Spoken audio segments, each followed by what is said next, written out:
I've asked you before about the things you're asking the government for, which seems to have changed. It used to be that you stood up for London. When we had a Conservative government, you seemed to waste no time challenging them on what we needed. Since Labour came to power, you seem to be more interested in reciting party lines than standing up for Londoners.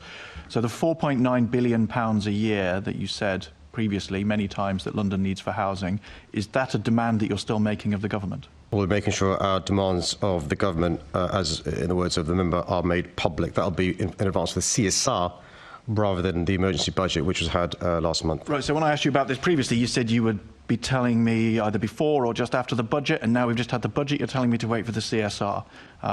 OK, the £2.2 billion of emergency housing funding you used to ask for, are you still asking for that? The CSRs, I'm told, in late spring, early summer. I look forward to making representations to the government. I'll make this public. OK, so you're not still asking for the £2.2 billion. On transport, last year you said you needed, for TfL, £569 million. Do you still say that TfL needed £569 million? The amount of money received last month was almost double the amount of money received last year, and the Commissioner is very pleased with the £405 million from the government. What we're after from the CSR is a multi-year capital settlement, and we'll be lobbying for that and making that public when I make my presentations public. So you're asking for less and being willing to take less.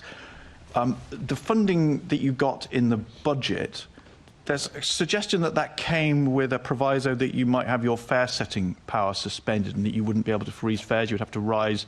So you'd have to increase TfL rail fares by 4.6%. Is that your understanding? So I think the member may be referring to the previous government's conditions. I'm referring to the letter that you received from the new Labour Transport Secretary around the time of the budget, which was made public and which said they expected that you would increase fares at 4.6%. Is that your understanding? So Londoners know, as long as I'm mayor, fares will be as low as they possibly can. No conditions in relation to the new Secretary of State. What is quite clear, though, is the finances are tight because of the mismanagement of the previous 14 years, and the Transport Secretary, not unreasonably, is going to make sure that she gets value for money from all parts of the country, but she'll be negotiated on behalf of those who want good public transport with the Treasury, I'm sure. Now you're just repeating Labour lines, as I said at the beginning. It's clear that you've cut all of your asks.